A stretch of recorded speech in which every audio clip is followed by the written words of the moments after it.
सभी को मेरा नमस्कार। मैं किरण वर्मा अपने YouTube चैनल पर आप सभी का हार्दिक स्वागत करती हूँ। लेकर आई हूँ एक छोटी सी कहानी। एक बार एक जज साहब अपनी ही माँ को वृद्धा आश्रम छोड़ आते हैं और वहाँ के चौकीदार से दोस्ती कर लेते हैं और वहाँ के चौकीदार को कुछ पैसे भी दे देते हैं ताकि उसकी माँ का लालन पालन पोषण अच्छी तरह हो सके। जब चौकीदार ने उससे जज साहब से पूछा कि आपकी माँ को यहाँ छोड़ने का क्या कारण है, तो जज साहब ने कहा, चौकीदार जी, मेरी पत्नी और मेरे बच्चे बहुत लड़ाई करते हैं जिससे मेरी माँ को बहुत तकलीफ़ होती है, उन्हें भला बुरा कहते हैं, इसलिए मैं अपनी माँ को वृद्धा आश्रम छोड़ने आया हूँ। चौकीदार ने कहा, जज साहब, आप इतने बड़े वकील हो, आपके पास सारे सबूत हैं, आप अपनी माँ के लिए ही न्याय नहीं लड़ पाए तो दुनिया के लिए क्या न्याय लड़ते होंगे। तो जज साहब को यह बात बुरी लगी। जज साहब अपने घर गया और 2 दिन तक उसने खाना तक नहीं खाया और गुस्से में ही सो जाता। जब उसकी पत्नी उससे ऐसे खाना न खाने का कारण पूछती तो उसने अपनी पत्नी से कहा कि तुमने मेरी माँ को आज वृद्धा आश्रम भेजा है, कल को तुम्हारे बच्चे भी तुम्हें वृद्धा आश्रम भेजेंगे, तब तुम्हें यह बात समझ आएगी।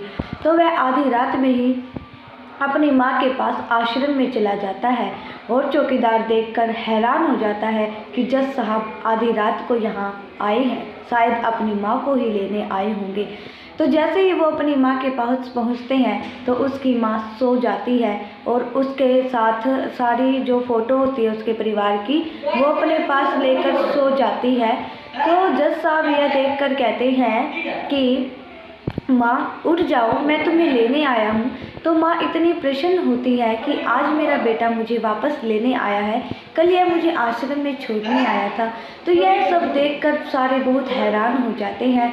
जज साहब की आंखों में आंसू होते हैं और जब वह पीछे मुड़ के देखता है तो साथ में उसकी पत्नी और बच्चे भी आते हैं उनको वापस लेने।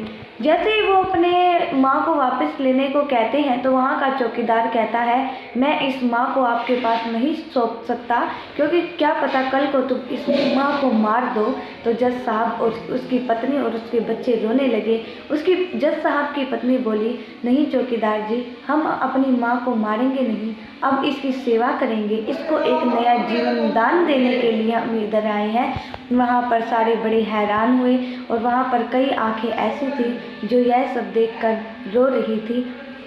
मैं आप सभी से हाथ जोड़कर निवेदन करती हूँ कि इस वीडियो को लाइक भले ही मत करना, लेकिन इस वीडियो को शेयर ज़रूर करना, क्योंकि अपने जैसे जैसे बच्चा बड़ा होता जाता है तो उसे अपनी माँ की केयर नहीं रहती। वो मैं चाहती हूँ कि अपनी माँ को ऐसे वृद्धा आश्रम ना भेजे, उनकी सेवा करे। जिस प्रकार अपनी माँ बच्चे की सेवा करती है उसी प्रकार हर बच्चे का फर्ज बनता है कि वह अपने माता पिता की सेवा करे। आप सभी का बहुत बहुत धन्यवाद।